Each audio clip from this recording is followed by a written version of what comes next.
Well, thank you for joining this. This is actually a very special session for me personally, which I'll share with you in a few moments. But this is really about looking at another lens of healthcare, of examining humanism in research and what does kind, safe, trustworthy research really mean. You know, we talk about humanism including clinically excellent. We can never be clinically excellent without research. I'll often tell people, I'm old, but if I did the things I learned in residency today, a number of them would be malpractice. So it's changed what we do for the better. So good research is essential to humanism in healthcare. But there's another lens here. How do we actually do it? How do we do clinical research in a way that's kind, safe, and trustworthy? It is possible to use proven tools, just like with care, to make research kind, safe, and trustworthy. It needs to be patient-centered, it needs to be kind and efficient. Efficient matters, and it can't be overly burdensome. And it has to be equitable and just and transparent. Well, here we hope to talk about some examples of where it hasn't worked and where it has worked. Now hold those thoughts for just a moment because I want to share with you how this session came about. So my husband and I met in our residency at Cincinnati Children's Medical Center. I told you I was old, so I'm going to really tell you how old. We were there from 1991 till 1994. And not too long ago, a couple months ago, we were watching an ESPN. We were watching something on ESPN. It was probably soccer, but I don't remember. What I do remember is we stumbled across this documentary. And it was about Gunnar Esiason and his journey with cystic fibrosis. We remembered Gunnar, but if I'm actually honest, we remember Gunnar's father, Boomer, because Gunnar was maybe that tall. He's a little taller now. I think you were 2 when I met you. And this story, you should watch it, is a documentary called Second Wind. And when I saw that, I knew he had to be here with us today. So Gunnar is a cystic fibrosis and rare disease patient leader who is really passionate about early stage drug development, patient empowerment, and health policy. He believes strongly that patients need to be fundamentally included in healthcare reform and strategic decision-making. This includes research. He's executed that vision through his career in patient advocacy, venture capital, biotech, and healthcare startups. He holds an MBA and MPH from Dartmouth, as well as a BA from Boston College. And his health policy opinions have been featured in the Wall Street Journal, USA Today, The Hill, Stat News, and of course the documentary. And to help us tell this story, again, we are very grateful to the University of Maryland School of Medicine, and we have a wonderful journalist and communicator with us today, Neda Frayha. She's a primary care internist who has continually worked to make healthcare and medicine more human through storytelling. Neda completed her medical school and internal medicine residency and chief residency training at University of Maryland in Baltimore.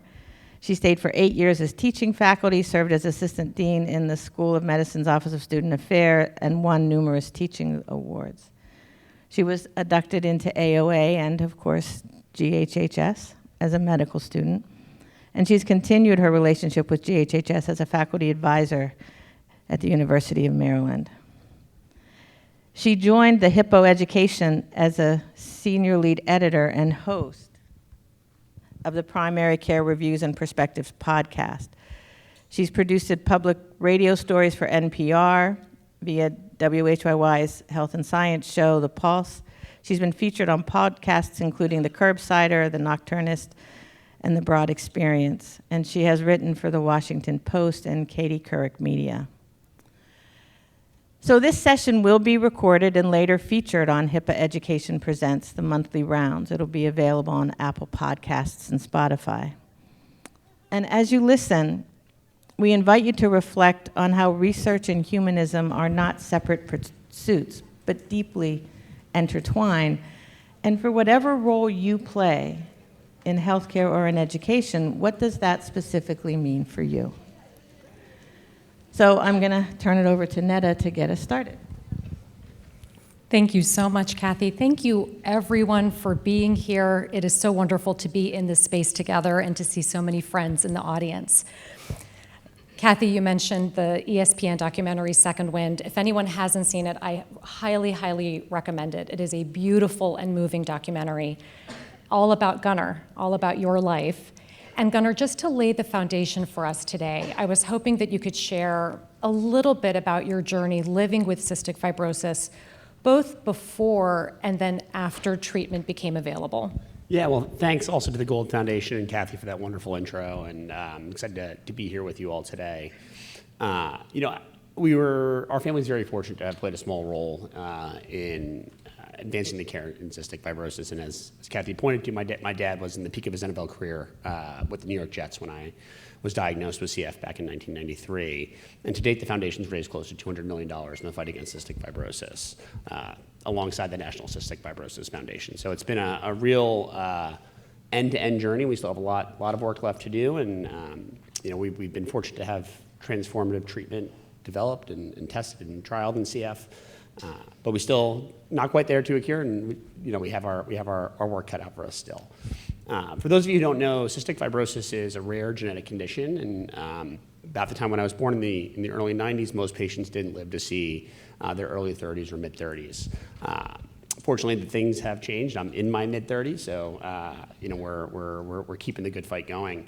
And I will say, I will say the induction that I had into CF was of course made unique by my parents, especially my dad's presence as an NFL player. But at home, we sort of had to manage it just like any of the other cystic fibrosis families. And a brief story about actually my care at Cincinnati Children's Hospital. When I was diagnosed, I received my care at the CF center there. And sort of, my early childhood, I had sort of some ups and downs here or there. But in one particular instance, when I was in, call it first grade, I did suffer from my first pulmonary exacerbation and flaring of my symptoms. And so I recall very vividly one morning my parents coming into my bedroom to wake me up and say, Gunnar, we're going to Cincinnati Children's Hospital. We have to go see the doctor. But something I could tell was just a little off about the experience. It was 6 a.m. and very early. But I could see that my parents were just like wearing this mask of stress on their face. And you don't really wasn't a vibe that I usually got from my dad, especially, and certainly not my mom. But I could tell that they were both stressed about something, and I just wasn't getting the full picture. So over the course of the morning, we're getting ready to go to the doctor, as they said. We get into the car, and I could tell that the stress is just continuing to wear on them. Until finally we're about halfway to Cincinnati Children's Hospital. At the time, we lived across the river in northern Kentucky, so it was about a 20-minute drive in the morning. And my dad's driving the car, turns around, looks at me and says, Gunnar, this isn't going to hurt. Just offer it up. And there's a parenting handbook when you finally get your kid in the hospital after they're born. And I imagine that in the parenting handbook of that day, that was probably the first thing listed. Never say things to your kids. And one of those things listed is, this isn't going to hurt. And I could just tell that he was lying, lying through his teeth. And yet, for the remainder of the 20-minute drive, he continued to reiterate, Gunnar, this isn't going to hurt. This is going to be fine. We're going to be okay. And at this point, I'm now stressed, right? My mom is stressed. My dad's stressed. And now I'm panicking in the backseat. So we finally pull up to Cincinnati Children's Hospital. And then instead of going to the CF center where we normally went, we went to interventional radiology. And now at this point, I'm very stressed. And I'm about to get my first ever PICC line for a long-term course of antibiotics. I had just been diagnosed with Pseudomonas in my lungs, which is a typical thing that unfortunately happens to people with CF. And they were going to put a PICC line in my arm and then treat me with intravenous antibiotics for about 2 weeks, via home care. No one thought it important to tell me that. The only thing that they wanted to tell me was that it wasn't going to hurt. So we get into the the waiting room, or the triage area, where I'm now sitting in a hospital gown. My parents are there, they're sweating, we're all on the gurney together, and the parade of doctors and providers comes in to get the, your BP and sort of all the, the typical tests before a procedure. And then finally an anesthesiologist walks in. And she can take a look at all three of us and says, okay, we can see that Gunnar's a little nervous. We're gonna give him some liquid Versed to take the edge off. Of course, looking back now, I'd been like, wow, yeah, bring that on. Like that's the good stuff, right? And for the love of God, I know that my parents could have used some too. But like the good first grader that I was, there was no way in hell that I was going to drink a medication. Just wasn't gonna happen. So over the course of the next hour, a parade of clinicians came in to try and convince me to drink the Versed, including an Irish nurse, and I swear this actually happened. An Irish nurse came in and said, let me show you how we did it in the old country. This is early 90s Cincinnati. It's a different time. Small town, everyone knows each other, that kind of thing. And just complete failure. So after an hour, we're starting to back up the cases of the rest of the day. It's first thing in the morning. Putting a PICC line in should be like changing a tire, but of course, for the 6-year-old that's panicking, it's not. The anesthesiologist walks back in, takes one look at us and says, if Gunnar doesn't drink this Versed, we're gonna have to put him out because this is really gonna hurt him. And she uttered those words right in front of us, like no bedside manner. And I heard that, acknowledged it, then I looked at my dad and I said, you've been lying to me for the last 2.5 hours. I jumped off his lap and out the door and then through the atrium in Cincinnati Children's Hospital. And so back in the room, my mom looks at my dad and says, Boomer, you have to go get Gunnar. Like he's gone. And so there goes the starting quarterback of the Cincinnati Bengals. Very recognizable guy, 6'5", blonde hair, blue eyes. Like when you see him out in public, like that guy looks like he probably plays professional football because he did. And there he is running after his child, screaming through the hospital. So to back up, when we were first diagnosed, my dad and I were fortunate enough to grace the cover of Sports Illustrated. And so we were sort of a family, like a household name in the early 90s. And so people sort of like thought of my dad as like, the father of the year. He's a great person, and he's a good person. But in the moment, he looked like the world's worst parent, running after his belligerent child at Cincinnati Children's Hospital. And so finally, I find myself in one of those doors that's locked, have a key code or whatever, so I see a handicap railing and I just grab on. My dad finally catches up to me, and now he's panicking about his image. He's like, you're making me look bad, you're making you look bad, like this is a bad situation for all of us, like I will do whatever you want if you just come back into that room with me. And so I became a businessman. And I said, I want a Nintendo 64.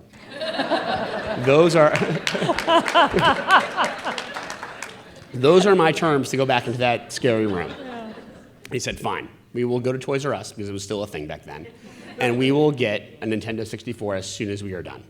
And so I let go of the handicap railing. He dragged me back into interventional radiology. They tied me down in the bed and then jammed that PICC line in my arm.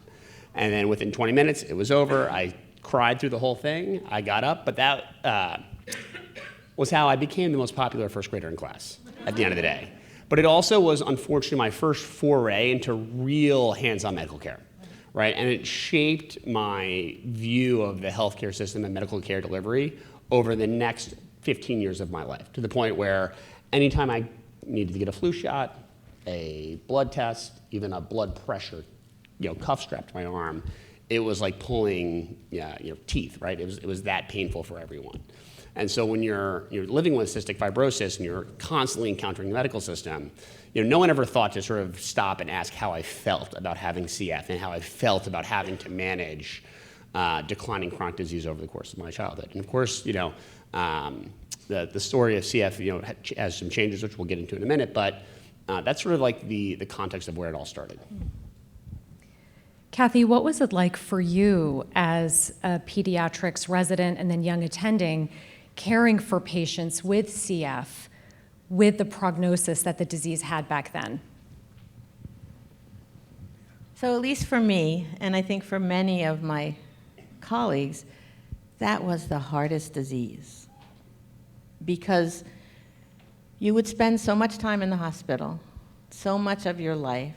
You would spend it with people that came, I think, to be your friends. I remember, there was always CF camp, and you'd all go to CF camp together, and then you'd come back, and you were friends, and maybe even for some people, their siblings were there with them. And that sense of community in some way was great. It was great for you. It was a little Sometimes great for us, sometimes hard for us, because we didn't really know how to support through that, because where it fell apart and what made it even that much harder, there were two things. First, we couldn't do much of anything. We did this wonderful chest PT that I never really thought worked, but we pounded on you a lot. And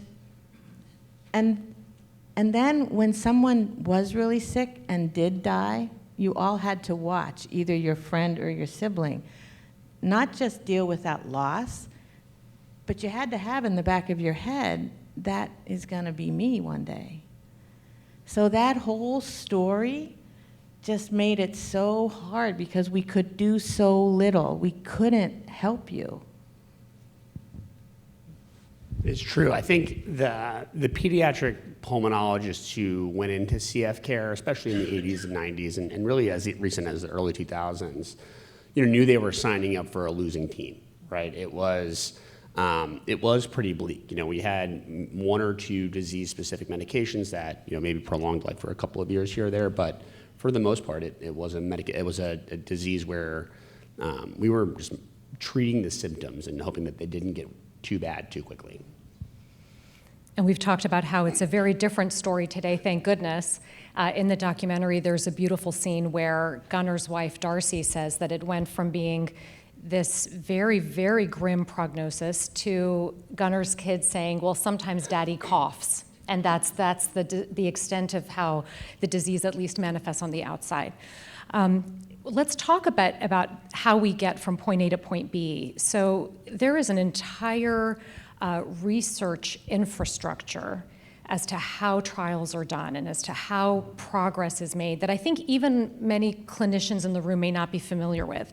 Can you peel back the layers a little bit, Gunnar, and share what you have learned about the gears of the research machine and what it's like to be a participant, a human being who is participating in these trials? Yeah, so the real magic of the CF story is the infrastructure that's in place to support drug development and clinical care from one site to the next. And so by the time that I was 22, 23, graduating from college, my health had deteriorated to the point where I couldn't even make it from the bedroom to the bathroom to brush my teeth in the morning, and it had gotten that bad. I just simply could not breathe. And looking at me today, that's clearly not the case, and so you're sitting there, must be like, well, what the heck happened? And the sort of the story is that when I was sort of coming out of college, I had a very candid conversation with my adult pulmonologist in New York City, and sort of we had gotten to the point where the bacteria in my lungs was basically starting to win, right? I had developed multi-drug resistant infections, chronic infections, and so every time I would treat a pulmonary exacerbation, the flare would just not die down as you would hope or anticipate that it would, when you're using these crazy medications like meropenem and polymyxin Bs and then things like that. It's fun to be able to say those words to an audience like this because usually people have no idea what that means. They're like, that is a different language. But polymyxin B, we know. Not a fun drug to take. But that's sort of where I was. And the doctor and I had a very candid conversation. She said, we're basically running out of treatment options here, right? And the only sort of path forward if you're not getting better is unfortunately double lung transplant. And people with CF are raised to sort of want to avoid that for as long as possible. You want to sort of hold out hope for a treatment to come along. And so she sort of broached the topic of clinical trials with me. She said, you still have enough lung function that you're eligible for a number of trials that are forthcoming. It's probably time to start thinking about enrolling in some. And so there we were in 2013. I was enrolled into my first phase 3 clinical trials, placebo-blinded, no idea whether I was getting the active drug or the placebo. And within 2 weeks of enrolling in that first trial, I could tell that no one had ever asked a sick person if the design made any sense whatsoever. Because you're sort of there on day one, and they're training you on all this technology and sort of all the assessments that you're going to go through. And of course, you're going to be paid less than minimum wage to participate because it's so they don't want to grease the participants, I suppose. And it's this real interesting avenue, sort of part of the healthcare system that I don't think is really widely appreciated by the general public because it's really not that exciting. They're just long, boring visits, and it's a little bit like sending the NASA astronauts to the moon on the cheapest bidder, right? The technology in the room is the cheapest technology they can find to measure the effect of these drugs, which I've always found very ironic about the biotech industry. And so, of course, while that first trial, unfortunately for me, did fail, I learned a hell of a lot about research participation. First, I had to convince myself that it would be safe. And the way that I did that was by learning as much as I could about the biotech industry. I grew up as one of those people that was, sort of thinking like, oh, big pharma is the enemy. They don't really have my best interest in mind. And so the way I got around that was by understanding their incentives, understanding their business models, and understanding the amount of risk they take in developing these drugs, and sort of getting them all the way from phase one into the commercial market. And so I convinced myself after spending a lot of time there, being in a trial, that okay, this is probably going to be safe, and this is really my best bet to move forward. It was not until 4 or 5 years later that I finally got into yet another trial, this one for a drug that's now called Trikafta. And within 36 hours of dosing, I knew that I wasn't assigned the placebo. Right? I went to bed one night, I woke up the next day, and my CF symptoms were just gone. Like it happened overnight. And that drug's now been approved by the FDA in 2019. It's available for about 90% of CF patients, and it has been transformative for all of us, right? So where I am today is an entirely different place, right? I now have 2 kids, I'm a homeowner, I have a career, I put myself through grad school. I am so far away from the person that could not get to the bathroom to brush my teeth, right? And it's when you think of a miracle drug, like that's what you think of. But to get to your question of how did that actually happen is really what's very interesting about CF. So in the early 90s, Francis Collins, the former director of NIH, identified the CF-causing mutation. And then so as a result, they were able to identify the CFTR protein as the cause of cystic fibrosis. So you have your drug target. That's step number 1, right? Over the course of the next decade, there was this big fervor about maybe gene therapy would be the thing that would come to save us with CF. Of course, here we are 30 years later, no gene therapies in CF, so that obviously didn't work. But the Cystic Fibrosis Foundation, in all of their wisdom, was always thinking 4 or 5 steps ahead. So in the 80s, they developed the Cystic Fibrosis Patient Registry, which is the gold standard registry for research in a disease-specific area. What it does is it allows our providers to track us longitudinally. It allows a great PI to know which patients are eligible for trials before they even get to screening, so you can reduce the screen fail risk. And it also characterizes outcomes, which is super important for FDA.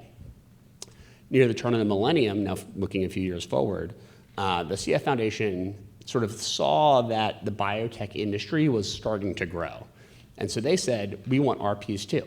And so they developed a for-profit venture capital arm of the foundation that was making direct for-profit investments into industry. And so what they did was they found a small biotech company in Southern California called Aurora Biosciences that had this technology called high-throughput screening, right? It's something that every biotech company basically has now, right, in the age of AI. But in the early 2000s, late 90s, it was like a breakthrough technology. And it allows them to screen chemical compounds in their chemical library for activity against CF targets. CF Foundation made a direct investment into that. That company was then acquired by a pharma giant called Vertex Pharmaceuticals, who has a little bit of an interesting story that we'll tell in a minute, that ultimately then led to 4 generations of CF medications called CFTR modulators, the 4th one being Trikafta, which is the one that I've taken. And if you take a step back from that long, winded, meandering story of, starting with the basic research in Francis Collins' lab all the way towards an FDA approval, there's a lot of really interesting lessons along the way, right? And what a great transformative drug can do to different parts of the healthcare system that are entirely unrelated, right? So most important part is what happens to the patients that take the drug. Like you're looking at it, it's a great outcome for a lot of us. Of course, there's some intolerance. No drug is perfect, and Vertex has actually now iterated on additional drugs to sort of solve that intolerance issue.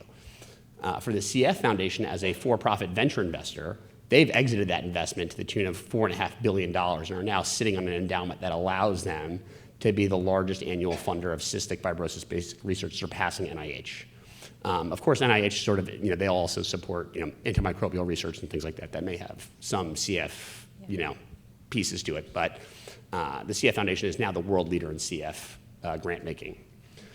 They've also now expanded their portfolio of biotech companies to many dozens of companies that are working on symptom managers, curative gene therapies, cell therapies, you name it. And so the CF drug development market has also blossomed. And the real interesting part about this is Vertex, the drug maker that's now making Trikafta, is they were a company that was basically facing an existential crisis in the mid-2000s after their hepatitis C drug had been beaten by another company. Or, of course, it's great, better drug should always win, but that pharma giant was sort of like facing this, this identity crisis of like, are we an antiviral company? Are we gonna survive? Are we gonna have to lay people off? And so by acquiring Aurora, which had this high throughput screening technology, and then leading to 4 commercialized drugs, Vertex has now also gone to commercialize a drug in sickle cell, a non-opioid pain medication, and so therefore, it's the wheels of capitalism that are turning and are actually improving not just CF care, but larger indications that are also have very high unmet need. Well, and you've talked about through those different trials that you've participated in, that it's essentially like a full-time job. Being eligible for future studies is a full-time job. Being in the trial itself is like a full-time job. So I think that a big takeaway that I've had is through the years, I've had patients in my own primary care clinic who may have been enrolled in different research studies for one condition or another. And I've always been like, great, check. Something good is happening. Let's move on to the next question in this busy 15-minute visit. But I've never stopped to just say, how is that experience for you? How are you doing with that? Is that hard? Is it going okay? How do you feel? So just hearing you talk through the almost the mechanics of the process, it opens up a lot for those of us in the room who are clinicians, I think. On that exact note, Kathy, I know something that's been very deeply important to you for every session in this summit, including for this conversation that we're having, is to have concrete, tangible take-home points that people in the room can use in their own daily lives when they leave. I'd love to ask you, we've talked about kind of different audiences. So I'd love to ask you let's start with the educators in the room. What take-home messages should the educators walk away with in their work? So I think sometimes in medicine and healthcare, we draw this line between the clinician and the researcher. And it is a firewall sometimes. And if we're clinicians primarily, then we don't think we have a role in the research realm. And I think that's wrong. I think if we are really going to be great clinicians, we have to understand the story Gunnar just told. We have to understand how research happens. And we have to teach our students and our young faculty and residents and nurses that research matters. I took care of lots of kids with H-flu meningitis. That never ended well. I haven't seen that in 15 years. I remember when a baby was born too early and there was nothing we could really do, and then surfactant came along. So this is one story of a lot of stories. Share those stories with your students so they know how important it is, and then challenge them to learn about how research works. And one last thing, sometimes we can also have this line between for-profit and non-for-profit. Lots of healthcare happens in corporate spaces. Everyone in corporate spaces isn't bad, and everyone in not-for-profit spaces isn't good. We have to look at where the people are, the places, the opportunity, and the leverage, just like the CF Foundation did, to bring that. Because we aren't going to realize humanistic care if we don't have clinically excellent care. Another audience that we have here are clinicians.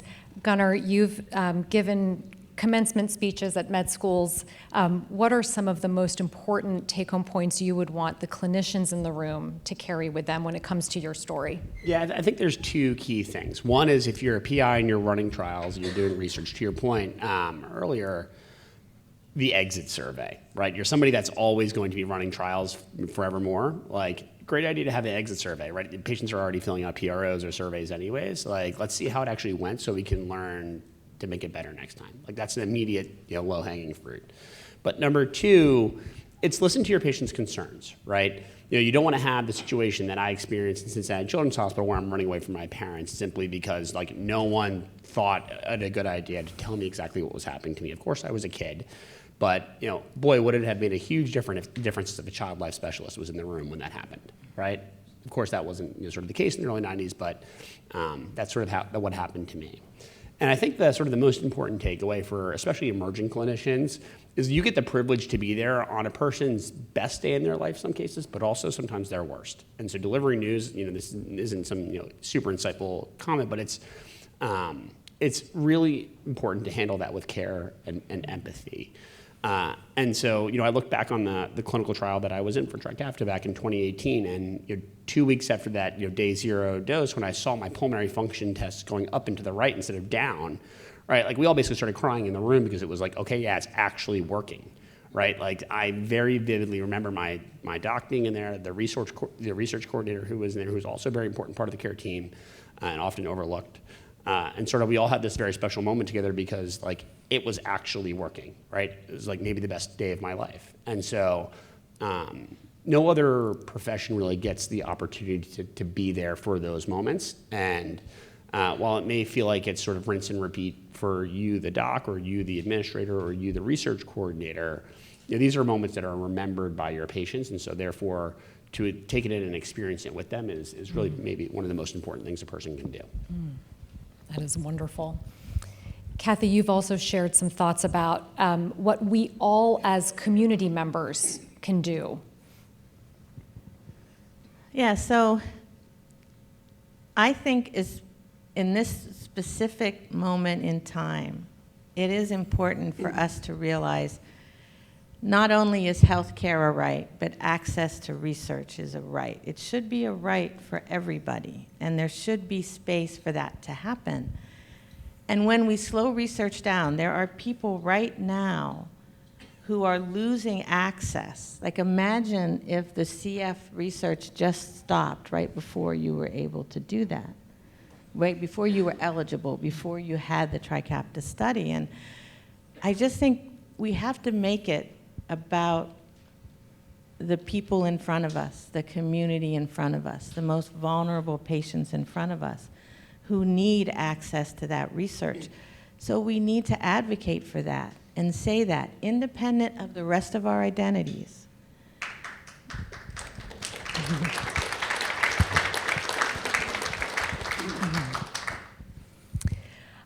We're going to leave a bit of time for some Q&A. Before we do, I'd love to, if we can advance the slide real quick, and I'm going to ask, thank you so much, I'm going to ask Gunnar for his closing thoughts in just a moment. But this conversation will be available for podcast listening shortly in a little bit of time. And if you want to, we've got a QR code that you can scan if you'd like to listen to it or share it with friends. I can say this has been such a wonderful conversation, and I could listen to both of you talk for hours and hours and hours.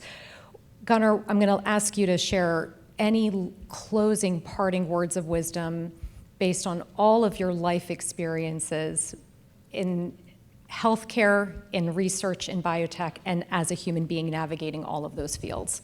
I think it goes without saying that it feels like the healthcare industry is like under siege right now, right? From all different forces. There's a lot of animosity, there is a lot of loud voices, but I think at the core of it, there are countless amazing outcomes that happen every single day, right? CF is just one, right? You can look at the spinal muscular atrophy space where they also have a disease-modifying medication. Feels like we're on the precipice of breakthroughs in B-cell mediated autoimmune disorders, right? There are so many technologies in our sort of pipeline of drug development that are coming, and it feels like we are very much in a golden era of medical technology and healthcare technology.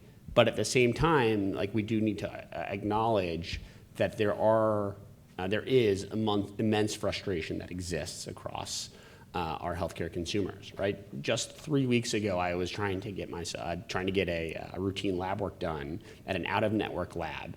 And while this is sort of a system issue and not sort of a point of care issue, it took me 6 hours to figure out how to get it scheduled. I had to sit in the waiting room for an hour and a half. And then I had to call, I didn't even tell you about this, but I had to call back a week and a half later because my results hadn't resulted to my portal, right? And like I've been around the block enough to sort of know which test I need and know how to interpret my results myself, even without a medical degree. And yet I found myself in a situation where I just could not get simple lab work done. And that is painfully frustrating. And it's even more so now that I have kids, right? It's like, oh my God, time is money, right? Especially where like maybe it's actually okay to be away from them because then you can close your eyes for a second. But I found myself sort of, I think, dealing with the frustration that I think a lot of people deal with, and it's acknowledging that that does happen, which I think everyone in this room has seen in their own careers, is step one. I think number two is I am very much in favor of like the consumerism of healthcare, sort of giving people more information to make choices. I do believe in the ChatGPTs of the world to provide patients with more information. It may not be perfect yet, but it's coming. And I think being sort of an up-and-coming clinician in the context of today's frustration, today's great successes, and sort of this being on this precipice of a boom in medical technology is actually a very interesting time to be a training physician or a training clinician, because you're going to be practicing in the context of all of this crazy world. And so there's real opportunities to reaffirm yourself as an empathetic, caring person who is the bridge to better health for their patients. So yes, I think it's concerning that healthcare is a little under siege right now, but it's also, there's more than enough reason to be optimistic about it because great outcomes are happening every day. Thank you. Thank you. Thank you both so much. We're going to allow 5-ish to 9-ish minutes for Q&A. I know that our wonderful AV team has mics going around, so. All right.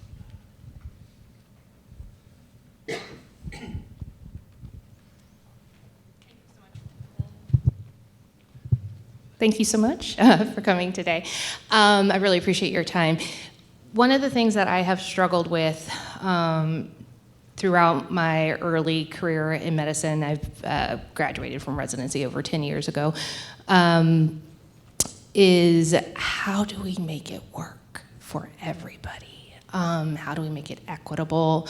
How do we make it meaningful? Because at the end of the day, I think the number one priority for basically everyone in this room is human life and protecting it and valuing it and doing what we need to do to really honor it. And I've ultimately come down to this framework where I feel like capitalism just is not congruent with meaningful healthcare. Thank you. But it's interesting because now you're making me question that with a lot of the things that you've said. So I'm curious to know, because you're just in such a strong position to provide feedback and insight on this issue. What are your thoughts around economics and healthcare, and how do we make it work? That's a pretty small question. I hope we have enough time to tackle it. It's a fabulous question. I think it is a different answer for different populations, right? And I think the thing that the Cystic Fibrosis Foundation solved for was they wanted representation at the table at every single point of care, whether it was managing the clinical care network through the Cystic Fibrosis Care Network, managing and overseeing clinical trials from the Therapeutics Development Network, and then also with the biopharma drug makers via direct investment into the companies. And so that's how the CF Foundation solved for it, to sort of like ask how do they solve for equitable access to clinical trials. They actually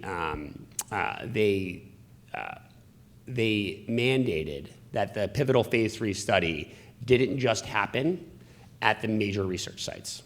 So they went to sort of flyover states, of which I am from one, Kentucky and Ohio, to make sure that the smaller research sites also had patients that were contributing to the research study to make sure that they also had an opportunity to participate. And so it's the heavy hand of the CF Foundation that sort of deserves all of the credit, of course, for developing TRICAPTA from the beginning to the end. But it's also one where they recognized that they needed partners around the table that actually had the cash to make it happen. I think the question is different for lupus. I think it is different for myositis. I think it is different for sickle cell. And I think the thing that I would want to see if I could wave the magic wand to sort of marshal resources in the right direction is to see these communities become more unified like we did in CF, right? There's a single entity that sets the scientific strategy that knows us best. And so we had an advocate in the Cystic Fibrosis Foundation at the table. And I want to see that in sickle cell. I would love to see that in lupus, and I would love to see that in the various oncologies and cancers. The playbook that the CF Foundation wrote is not going to rewrite itself in the same exact way over and over and over again. But I do think that enabling companies to get success and to have sort of that profit motive that exists in CF has also allowed them to develop in other diseases too. So like if we think about CF again for one moment, there is a small part of the population that does not benefit from the drug like Trikafta, and it's largely an underrepresented minority group, all right, just because of how the genetics of the disease work. So what's happened from sort of like the market perspective of seeing the success of Trikafta, there are now several dozen companies developing for that direct small subset of patients that cannot benefit from Trikafta because they've seen the market incentives for what success looks like. So I point to that as an example of capitalism at work, developing new shots on goal for a part of the population that was not necessarily left behind but could not benefit in the near term. I think we could debate this question back and forth all day, but I sort of pointed it as one example of, the market dynamics do work in some cases. Access to healthcare is an entirely different, I think it's an entirely different question for a lot of reasons because I think people conflate affordability with cost of care, with price of medications, and sort of everything in between. My view on that is for disease-modifying medications, there should never be an out-of-pocket cost, right? So in order for me to get Trikafta, which is a $320,000 list price drug, of course, with rebates, it comes down to like $200,000, whatever. It's still unaffordable for anyone without insurance. I have to go through genetic testing to verify that I have the appropriate CF mutations. I have to go through sweat chloride testing. I have to go through liver monitoring. Then I have to get a prior authorization from my insurance provider. Then, after all of that is done, which includes one step where my insurance provider has to agree that the drug is appropriate, I then get levied with a copay. And I'm like, why? Like, you just agreed that the drug is worth it, right? For breakthrough medications like that, I would like to see that go away, and I think that would increase the aperture of care. And I think most people in this room would view a drug like Trikafta or view Casgevy from Vertex for sickle cell as a drug that should be unconscionable to deny, right? A drug that is so effective and so life-changing that no one should be denied that medication. And in fact, if somebody was denied that medication, we would all have pitchforks running down Main Street being like, why is this happening? And yet, when you look at a drug like Trikafta, accessibility for it in the United States is almost 100%. In fact, states have started to do analyses to understand, is the drug affordable? And the state of Colorado did one on Trikafta, and they couldn't find a single patient in the state that could not access the drug, right? So for me, that's an example of what good looks like. So just to summarize, I'm taking away from this that regulated capitalism potentially has the promise to work effectively with healthcare provision. I think innovative thinking in the frameworks of how healthcare is delivered is what leads to good. Got it. Maybe just one more question, and then we can give people time. I know we've got some hands up. I think there's a hand over there. I saw right over here. Oh, you got, perfect. Oh, Dr. Coleman. You over the mic. Perfect. Here we go. There we go. One is a comment, one is a question. I think it really has to be emphasized that the journey from discovery of the cause of CF, early phase trials, later phase trials, phase 3 trials, to FDA approval, clinical programming, is a remarkable journey that is so difficult, and part of what we have to focus on is how do we make that more streamlined? Because that's impossible. That's a 30-plus year journey for people who are dying of diseases. And I totally agree. And we've seen that time and again. I totally agree. I think that really and why I'm so passionate about clinical trials, really sort of the key bottleneck is actually the clinical studies, right? As soon as you leave the bench and you leave the test tube and people are involved. And the regulations around this crazy. Yeah, the costs increase, the pace slows, and then the cost of capital increases. And so that's where the nuances of, the corporate finance really kind of take over, right?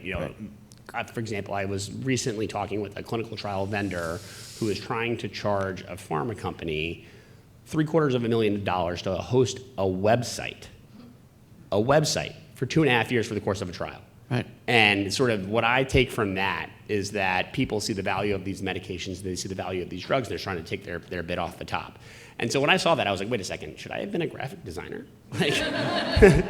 And I'm like, am I in the right the right field of work here? Because that's crazy. That shouldn't happen. Yeah, and that's where we have to control the economics of that. But my question is, part of access is also patients understanding the nuances of being in a clinical trial. And how many times, and that's part of education, that's part of communication, that's part of the humanism, that's part of access, that how can we do better at explaining what placebo control, how many times over again being in clinical trials have someone said, I'm not doing that. Now, you're fascinating in that your first one was placebo controlled, your second one I assume was also, and you got the drug. Now, I always say patients, you're never gonna get the drug unless we can do the trial. But we have to do better at that. It's a great point. And I think coming from a rare disease is very special because people are conditioned for research from a very early age, right? As soon as you're sort of entering pediatric care, most sites are putting patients into either observational or longitudinal studies, so they get the experience of consenting, or they get the experience of sort of understanding what the additional visit looks like and what those assessments look like, so that they're ready. So I think that's something I would love to see other communities and nonprofits sort of fund, is like, training wheels for like studies that are very low burdensome. I think from the communication and education perspective, I sort of talked about it, the way that I had to convince myself that it was safe was to actually understand the incentives of the industry. And not everyone's gonna read The Antidote by Barry Worth, a 450-page dense book about like the corporate finance of Gilead, right? Like, it's as boring as it sounds. And no one's gonna do that.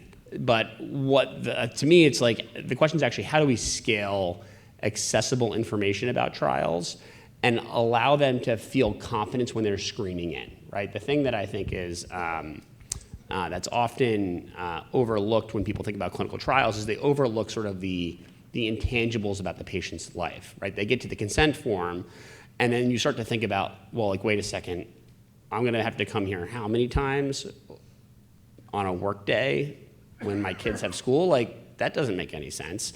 And not everyone has the high motivation of the CF patient who's basically looking at a transplant in a few years, right? Most people are living with, lowly, managed chronic disease that is, super annoying and painful at times, but like, is it that painful to sort of risk losing my job, right? And I think those are things that are problematic. And so some things that I would like to see maybe from like a policy perspective is clinical trial participation should be part of, paid disability, like hands down. Like, that's number one.